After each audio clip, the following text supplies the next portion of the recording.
छठी मैया होगी ना सहाय सुगनी जे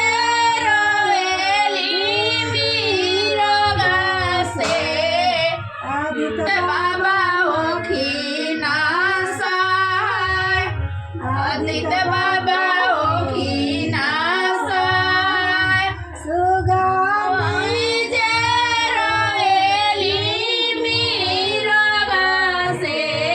सूरज बाबा बाबा होगी ना सहाय सूरज बाबा होगी ना सहाय तेरा आजे पारे लाघवदा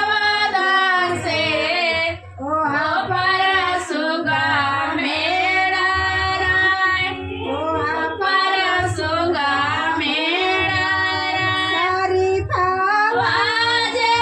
पारे लाघवदा से ओ पर सुगा मेरा राय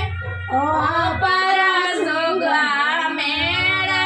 राय नरियाला आजे पारे लाघवदा से ओ पर सुगा मेरा राय पर सुगा मेरा राय सुगावा आजे मारा बोधनु सासे सुगा गिरे मोरू छाय सुगा गिरे मोरू छाय सुगावा तेरोरा बोधनु सासे सुगा गिरे मोरू छाय सुगा गिरे मोरू छाय सुगनी जे रोवेली बिरगा से छठी मैया हो खाना सहाय छठी मैया हो खाना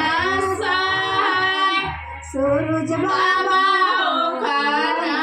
सहाय सूरज बाबा बाबा हो खाना सहाय आदित्य बाबा बाबा हो खाना सहाय आदित्य बाबा हो खाना सहाय बोलो छठ मैया की जय। हमारा भजन अच्छा लगेगा लाइक सब्सक्राइब करना। पूनम पटेल आरा से। बाबा